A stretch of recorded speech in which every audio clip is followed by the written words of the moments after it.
এক হিন্দু আর এক খ্রিস্টান মরুভূমির মধ্যে ঘুরে বেড়াচ্ছে। এমন সময় তারা দুজনেই দূরে একটা মসজিদ দেখতে পেল। তখন হিন্দু লোকটি তার সাথে থাকা খ্রিস্টান লোকটিকে বলল, ভাই, এই মরুভূমির মধ্যে ঘুরতে ঘুরতে প্রচন্ড পরিমাণে ক্ষুধা লেগেছে। এখন আমরা দুজনেই যদি ওই মসজিদের মধ্যে গিয়ে নিজেদেরকে মুসলমান পরিচয় দেই, তাহলে ওই মসজিদের ইমাম সাহেব অবশ্যই আমাদেরকে কোনো না কোনো কিছু খাইতে দেবে। তখন খ্রিস্টান লোকটি বলল, ভাই, আমি মিথ্যা কথা বলে নিজেকে মুসলমান দাবি করতে পারবো না। তখন হিন্দু লোকটি বলল, ঠিক আছে, তুমি না খাইয়া থাইকেনে আমি কিন্তু মিথ্যা কথা বলে এই খাবারটা খাবো, আমার খুবই ক্ষুধা লেগেছে। তারা যখন মসজিদের মধ্যে ঢুকলো, ইমাম সাহেব তাদের দুজনকেই সম্মান করে বসতে দিলেন এবং তাদের নাম জিজ্ঞেস করলেন। তখন সেই হিন্দু লোকটি নিজেকে মুসলমান পরিচয় দিয়ে বলল, আমার নাম আব্দুল মজিদ মিয়া। আর সেই খ্রিস্টান লোকটি বলল, আমার নাম মাইকেল। তখন ইমাম সাহেব মসজিদের খাদেমকে ডেকে এনে বললেন, ভাই, তুমি মাইকেল সাহেবকে খাবার খেতে দাও। এরপর সেই ইমাম সাহেব ওই হিন্দু লোকটিকে বলল, আব্দুল মজিদ ভাই, এবার বলেন আপনার রোজার অবস্থা কি? এই বছর রোজা কি 29টা হবে নাকি 30টা? ইমাম সাহেবের এই কথা শুনে সেই হিন্দু লোকটি বলল, সর্বনাশ, বেশি চালাকি করতে যাইয়া খাবারের বদলে বাস খাইলাম। দেশের সরকার আর ঘরের বউ এরা সব সময় একই রকম হয়। এদেরকে আমরা নিজেরাই পছন্দ করে নিয়ে আসি, কিন্তু পছন্দ করার পর না ঘরের বউ কথা শুনে না দেশের সরকার কথা শুনে। কিন্তু মজার বিষয় হলো, সরকার পছন্দ না হলে 5 বছর পর পাল্টানো যায়, কিন্তু ঘরের বউ পছন্দ না হলে তাকে আর কোনোদিন পাল্টানো যায় না। একটা ইঁদুর এক কৃষকের বাড়িতে গর্ত খুঁড়ে সেই গর্তের মধ্যে বসবাস করত। একদিন সেই ইঁদুর দেখতে পেল সেই কৃষক বাজার থেকে একটি ব্যাগে করে একটি ইঁদুর মারার ফাঁদ নিয়ে এসেছে। সেই কৃষকের বাড়িতে আবার একটা কবুতর, একটা মুরগি আর একটা ছাগল ছিল। সেই ইঁদুর সর্বপ্রথম কবুতরের কাছে গিয়ে বলল, ভাই কবুতর, আজকে তো তোমার মালিক ইঁদুর মারার একটা ফাঁদ নিয়ে এসেছে। ইঁদুরের এই কথা শুনে কবুতর বলল, তাতে আমার কি? ওই ফাঁদ তো আমাকে মারার জন্য আনেনি, এনেছে তোমাকে মারার জন্য। এটা তোমার সমস্যা, তুমিই বোঝো। কবুতরের এই কথা শুনে সেই ইঁদুরটি নিরাশ হয়ে মুরগির কাছে যে ওই ইঁদুর মারার ফাঁদের কথাটা বলল। তখন মুরগিও এই একই কথা বলল, ভাই, এটা তো তোমার সমস্যা, এর সাথে তো আমার কোনো লেনা দেনা নাই। মুরগির কথা শুনে সেই ইঁদুর আরো হতাশ হয়ে ছাগলের কাছে গিয়ে ওই ইঁদুর মারার ফাঁদটার কথা বলল।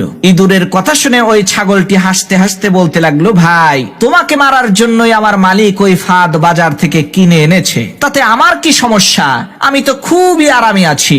সবার কথা শুনে ওই ইঁদুরটি হতাশ হয়ে কৃষকের বাড়ি থেকে চলে গেল। এদিকে কৃষকের ঘরে পেতে রাখা ইঁদুর মারার ফাঁদের মধ্যে একটা সাপ আটকে গেল। রাতের অন্ধকারে ওই কৃষকের স্ত্রী ইঁদুর মনে করে যখনই ওই ইঁদুর মারার ফাঁদটাকে হাত দিয়ে ধরেছে, আর অমনি সাথে সাথে সাপটা কৃষকের স্ত্রীর হাতে কামড় বসিয়ে দিল। তখন কৃষক তার স্ত্রীকে বাঁচানোর জন্য হাকিম কবিরাজ নিয়ে আসলো। হাকিম সাহেব চিকিৎসা দিয়ে বললেন, এই সাপে কাটা রোগীকে কবুতরের স্যুপ খাওয়াতে হবে, তাহলে ইনশাআল্লাহ খুব দ্রুতই সে সুস্থ হয়ে যাবে। সেই কৃষক হাকিমের কথা শুনে তার স্ত্রীকে বাঁচানোর জন্য ওই বাড়িতে থাকা কবুতরটিকে জবাই করে স্যুপ বানিয়ে তার স্ত্রীকে খেতে দিল। এদিকে তার স্ত্রীর অসুস্থতার কথা শুনে আত্মীয় স্বজনেরা তাকে দেখতে আসলো। তখন ওই কৃষক বাড়িতে থাকা ওই মুরগিটাকে জবাই করে গোশত রান্না করে বাড়িতে আসা মেহমানদেরকে আপ্যায়ন করলো। আল্লাহর কি কুদরত, কিছুদিন পর ওই কৃষকের স্ত্রী সুস্থ হয়ে গেল, যার কারণে ওই কৃষক আনন্দিত হয়ে তার বাড়িতে থাকা ওই ছাগলটাকে জবাই করে এলাকার লোকজনদেরকে দাওয়াত করে খাওয়ালো। প্রিয় ভাইরা আমার, আজকে আমাদের ফিলিস্তিনের মুসলমান ভাইদের বিপদ দেখে যদি আমরা হাসি ঠাট্টা করি, তাদের ব্যথায় যদি আমরা ব্যথিত না হই, তাহলে খুব শীঘ্রই আল্লাহ তাআলা আমাদের ওই মুসলমান ভাইদেরকে ইঁদুরের মতো দূরে কোথাও সরিয়ে নিয়ে যাবে, আর তাদের বিপদকে আমাদের উপরে চাপিয়ে দিয়ে আমাদেরকে কবুতরের স্যুপ বানিয়ে ছাড়বে। এক লোক জীবনে প্রথমবার সৌদি আরব গিয়ে প্রকাশ্যে রাস্তায় দাঁড়িয়ে গাঞ্জা খাওয়া শুরু করেছে। লোকটার এই কাণ্ড দেখে সৌদি আরবের পুলিশ তার কাছে এসে বলল, ভাই, আনতা তাশরাবুল গাঞ্জা আলানিয়াতান ফি হাযিহিল আরদিল মুকদ্দাসাতি আলা তাখাফু মিনাশ শুরতাতি, তুমি এই পবিত্র ভূমিতে দাঁড়িয়ে প্রকাশ্যে জনসম্মুখে গাঞ্জা খাচ্ছ, তুমি কি পুলিশ দেখে ভয় পাও না? এখন ওই লোকটা তো নতুন আরব দেশে গেছে, সে তো আর আরবের ওই আরবি ভাষা বোঝে না। সে বোঝার মধ্যে এতটুকুই বুঝতে পেরেছে, পুলিশ যেহেতু বলছে আনতা তাশরাবুল গাঞ্জা, তাহলে নিশ্চিত গাঞ্জা নিয়েই কিছু একটা বলছে। তখন লোকটা একটু চিন্তা ভাবনা করে ওই পুলিশকে জড়িয়ে ধরে বলতে লাগলো, ভাই, গাঞ্জা খাওয়ারও যে দোয়া আছে সেটা তো আমি আগে জানতাম না, যাক মাশাআল্লাহ, ভালোই হলো। এক লোক বাহির থেকে ঘরে আসার সাথে সাথেই তার স্ত্রী তাকে বলতে লাগলো, এই আমার যে আজকে জন্মদিন সেটা কি তোমার মনে নাই? স্ত্রীর কথা শুনে স্বামী বেচারা বলল, অবশ্যই মনে আছে। ওই যে দেখো রাস্তার মধ্যে নীল রঙের যেই গাড়িটা দাঁড়িয়ে আছে, ওই গাড়িটা দেখতে কেমন আগে বলো।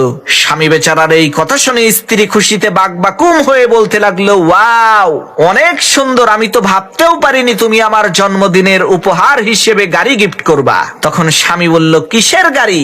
আমি ওই গাড়ির মতো নীল রঙের নেল পালিশ আনছি তোমার জন্য।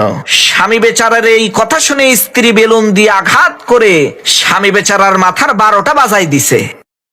একজন কৃষক আর একজন উকিল সাহেব ট্রেনের মধ্যে পাশাপাশি সিটে বসে সফর করছিল। এদিকে উকিল সাহেব দীর্ঘ সময় ট্রেনের সিটে বসে থাকতে থাকতে ক্লান্ত হয়ে তার পাশেই বসে থাকা ওই কৃষককে বলল, ভাই আসেন আমরা একটা গেম খেলি, এতে করে আমাদের সময়টা খুব তাড়াতাড়ি চলে যাবে আর আমরা খুব দ্রুতই আমাদের গন্তব্যে পৌঁছাতে পারবো। কৃষক বলল, ঠিক আছে, কি গেম খেলবেন, শুরু করেন। তখন উকিল সাহেব বলল, আমি আপনাকে একটা প্রশ্ন করব, আপনি যদি সেই প্রশ্নের উত্তর না দিতে পারেন তাহলে আপনি আমাকে 10 টাকা দিবেন, আর আপনি আমাকে একটা প্রশ্ন করবেন, সেই প্রশ্নের উত্তর যদি আমি না দিতে পারি তাহলে আমি আপনাকে 1000 টাকা দেব।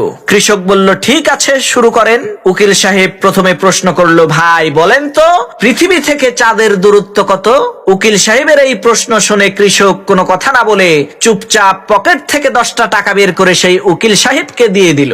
এরপর সেই কৃষক ওই উকিল সাহেবকে প্রশ্ন করলো, ভাই বলেন তো কি এমন জিনিস যেটা 3 পা দিয়ে হেঁটে পাহাড়ের উপরে ওঠে এবং 4 পা দিয়ে হেঁটে পাহাড় থেকে নিচে নামে? কৃষকের এই প্রশ্ন শুনে ওই উকিল সাহেব অনেকক্ষণ চিন্তা ভাবনা করে কোনো কুল কিনারা না পেয়ে বাধ্য হয়ে ওই কৃষককে 1000 টাকা দিয়ে দিল। এরপর ওই কৃষককে জিজ্ঞেস করলো, ভাই এই প্রশ্নের উত্তরটা কি বলেন তো? তখন ওই কৃষক পকেট থেকে 10টা টাকা বের করে ওই উকিলের হাতে দিয়ে বলল, ভাই এই যে নেন আপনার 10 টাকা। উকিল সাহেব অবাক হয়ে বলল, ভাই 10 টাকা দিলেন কেন? প্রশ্নের উত্তরটা দেন। তখন কৃষক বলল, ভাই উত্তর তো আমি নিজেও জানি না, উত্তর জানি না বলেই তো গেমের নিয়ম অনুযায়ী 10টা টাকা দিলাম।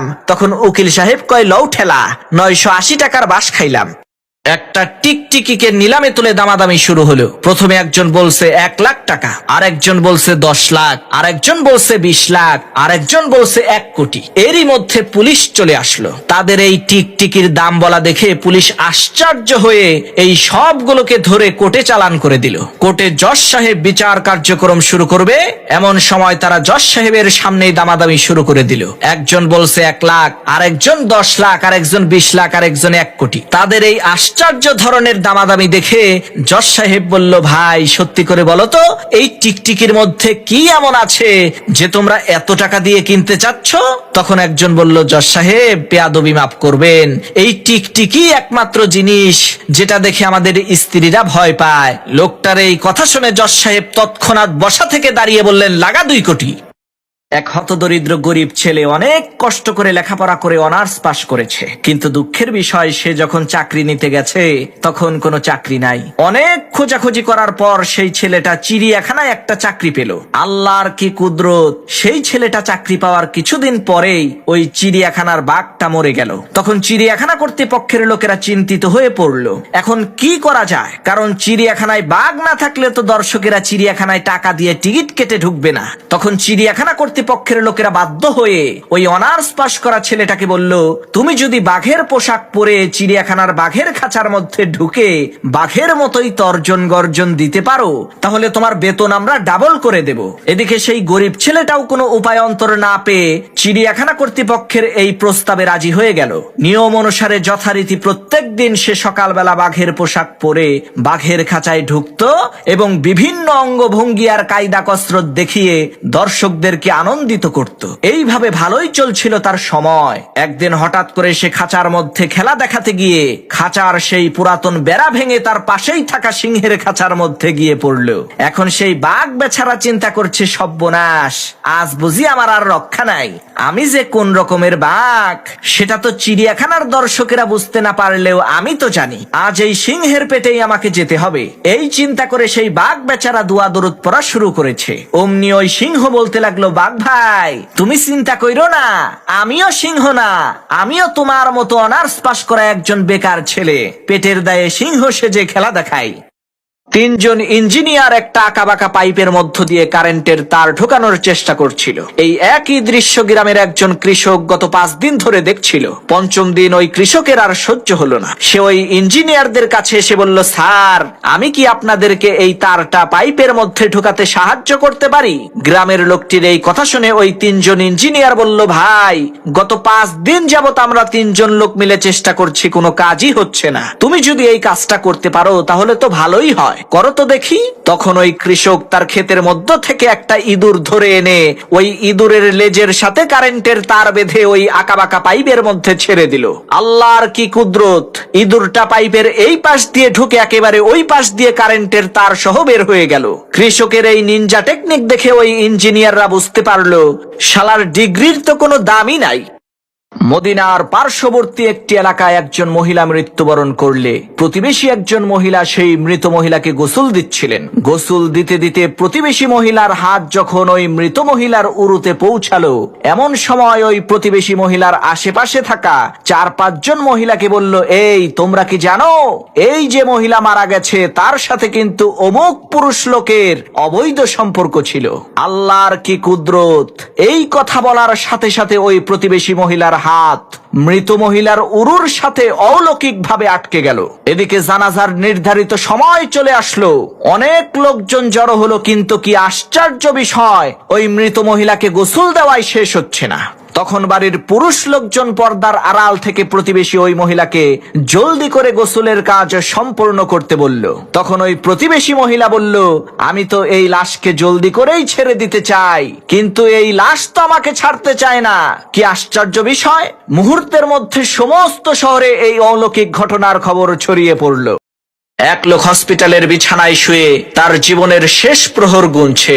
এদিকে তার পরিবারের লোকজন আর হসপিটালের একজন নার্স তার বিছানার পাশে দাঁড়িয়ে আছে। এমত অবস্থায় মৃত্যু শয্যায় শুয়ে থাকা ওই ব্যক্তি তার বড় ছেলেকে কাছে ডেকে বলল, বাবা, ঢাকার গুলশানের আলিশান 10টা বাড়ি আমি তোমাকে দিয়ে গেলাম। এরপর তার একমাত্র মেয়েকে কাছে ডেকে বলল, মারে, বনানীর 5টা ডুপ্লেক্স বাড়ি আমি তোমাকে দিলাম। এরপর ছোট ছেলেকে বলল, বাবা, তুমি সবার চাইতে ছোট, আর সবার চাইতে আমি তোমাকে বেশি ভালোবাসি, এজন্য বসুন্ধরা সিটি কমপ্লেক্সের ওই 15টা দোকান আমি তোমার নামে করে দিলাম। অবশেষে তার স্ত্রীকে বললেন, আমি দুনিয়া থেকে চলে যাওয়ার পর টাকা পয়সার জন্য যাতে কারো কালো মুখ দেখতে না হয়, এজন্য এলিফ্যান্ট রোডের 12টা ফ্ল্যাট আমি তোমাকে দিয়ে গেলাম। পাশে দাঁড়িয়ে থাকা নার্স লোকটার স্ত্রীকে বলল, আহারে, আপনি কতই না ভাগ্যবতী মহিলা, এত ধনী একজন স্বামী পেয়েছেন।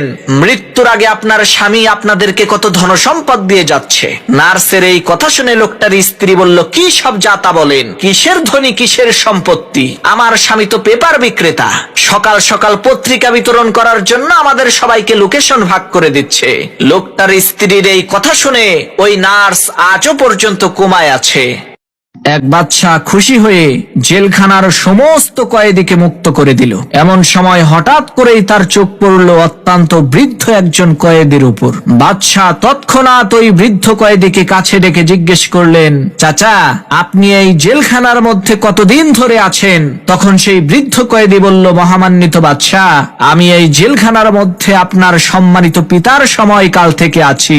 বৃদ্ধ লোকটার এই কথা শুনে সেই বাদশার চোখ বেয়ে অশ্রু ঝরতে লাগলো। বাদশা তখন তার চোখ মুছতে মুছতে কারারক্ষীদেরকে উদ্দেশ্য করে বললেন, তোমরা এই বৃদ্ধ কয়েদিকে আবার কারাগারের মধ্যে বন্দী করো। এই লোকটি হলো আমার আব্বার রেখে যাওয়া স্মৃতি, একে আমি ছেড়ে দিতে পারবো না।